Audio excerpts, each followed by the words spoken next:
Bismillahirrahmanirrahim. Assalamualaikum warahmatullahi wabarakatuh. Sebagai pemenuhan tugas UTS dalam mata pelajaran sosial media, saya akan menjelaskan beberapa resum dari topik pelajaran tersebut.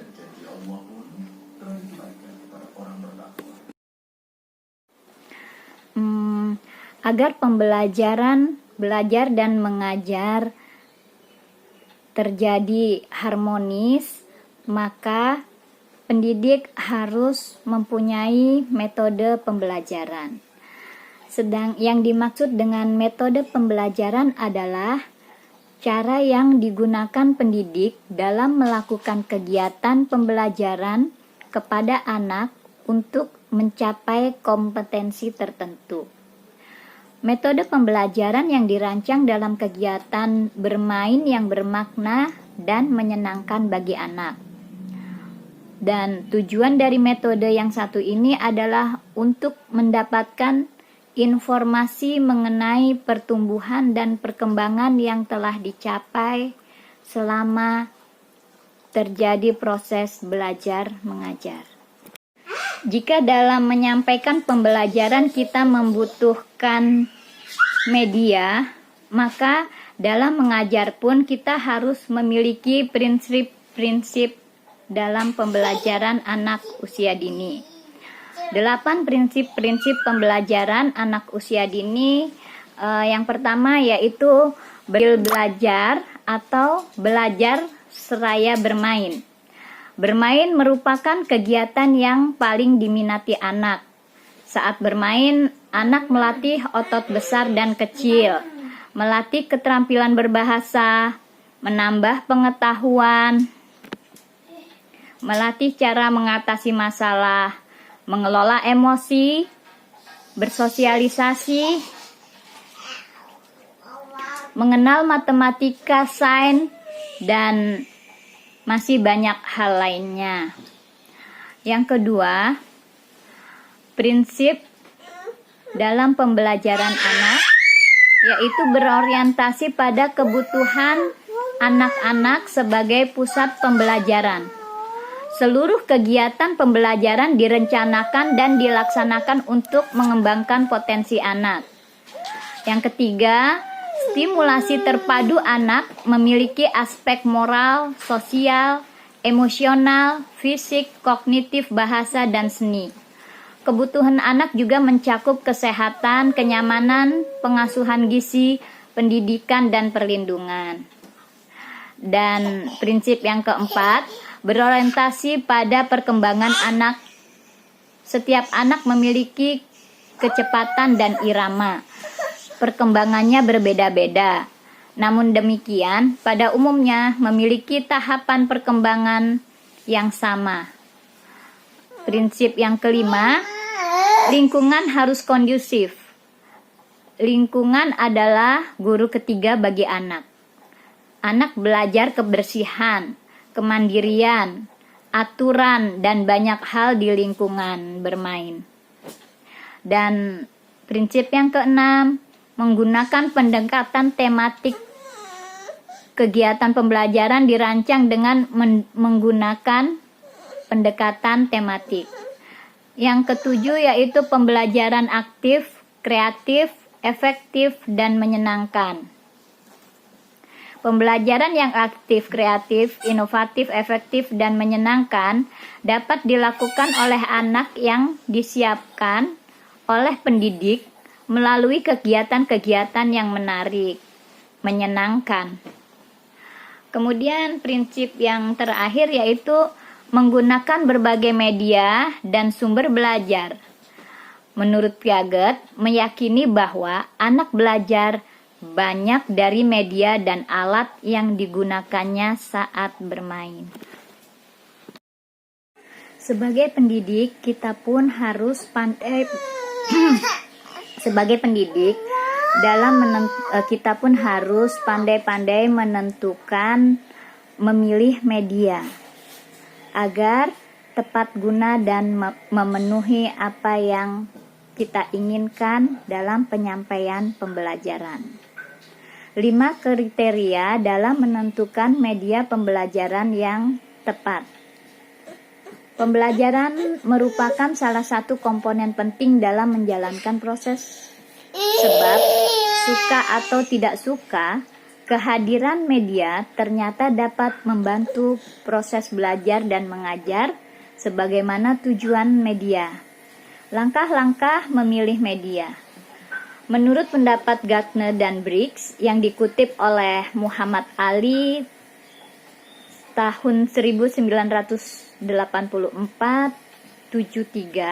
menyarankan langkah-langkah dalam memilih media pengajaran, yaitu yang pertama, merumuskan tujuan pembelajaran. Kedua, mengklasifikasi tujuan berdasarkan domain atau tipe belajar. Yang ketiga, memilih peristiwa-peristiwa pengajaran yang akan berlangsung. Keempat, menentukan tipe perangsang untuk tiap peristiwa. Dan yang kelima, mendaftar media yang dapat digunakan pada setiap peristiwa dalam pengajaran. Agar kita dapat menggunakan media pembelajaran dengan sesuai, maka kita harus mengetahui jenis-jenisnya. Jenis-jenis media pembelajaran adalah sebagai berikut. Media grafis termasuk media visual, audio, animasi, gambar atau foto, teks, dan buku. Jika kita telah dapat menentukan jenis-jenis media apa saja yang akan kita gunakan dalam pembelajaran, maka kita juga harus mengetahui ciri-ciri media atau alat peraga yang akan kita gunakan. Ciri-ciri media atau alat peraga tersebut, alat peraga ditujukan untuk anak usia dini. Kedua, difungsikan untuk mengembangkan berbagai aspek perkembangan anak. Yang ketiga, alat peraga dapat digunakan di berbagai cara, bentuk, dan untuk bermacam tujuan aspek pengembangan atau bermanfaat multiguna. Alat peraga harus aman atau tidak berbahaya bagi anak. Dirancang untuk mendorong aktivitas dan kreatif anak. Bersifat konstruktif atau ada sesuatu yang dihasilkan, juga harus mengandung nilai pendidikan. Untuk menciptakan sebuah alat peraga, kita harus mempunyai tujuan agar tepat guna. Tujuan daripada alat peraga yaitu 1. Untuk memperjelas materi yang diberikan. Kedua, memberikan motivasi dan merancang anak untuk bereksplorasi dalam mengembangkan keberbakatan. Terus berbagai aspek perkembangan serta memberikan kesenangan pada anak dalam bermain. Berikutnya adalah fungsi dan manfaat media pembelajaran. Media pengajaran digunakan dalam rangka upaya peningkatan atau mempertinggi mutu proses kegiatan belajar mengajar. Oleh karena itu harus diperhatikan prinsip penggunaannya antara lain. Yang pertama, penggunaan media pengajaran hendaknya dipandang sebagai bagian integral dari suatu sistem pengajaran dan bukan hanya sebagai alat bantu yang berfungsi sebagai tambahan yang digunakan bila dianggap perlu dan hanya dimanfaatkan sewaktu-waktu. Yang kedua, media pengajaran hendaknya dipandang sebagai sumber belajar yang digunakan dalam usaha memecahkan masalah yang dihadapi dalam proses belajar mengajar. Ketiga, Guru hendaknya benar-benar menguasai teknik-teknik dari suatu media pengajaran yang digunakan. Keempat, guru seharusnya memperhitungkan untung ruginya pemanfaatan suatu media pengajaran. Yang kelima, pengguna media pengajaran harus diorganisir secara sistematis, bukan sembarang menggunakannya. Jika sekiranya suatu pokok bahasan memerlukan lebih dari macam media, maka guru dapat memanfaatkan multimedia yang menguntungkan dan memperlancar proses belajar mengajar.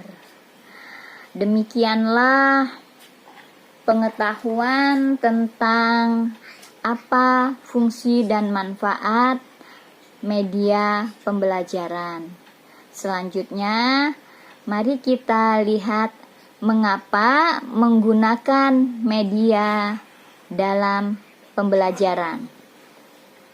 Dari semua kalimat yang telah saya paparkan, saya ingin menggarisbawahi bahwa media adalah sesuatu yang bersifat menyalurkan pesan dan dapat merangsang pikiran, perasaan, dan kemauan anak didik, sehingga dapat mendorong terjadinya proses belajar pada dirinya.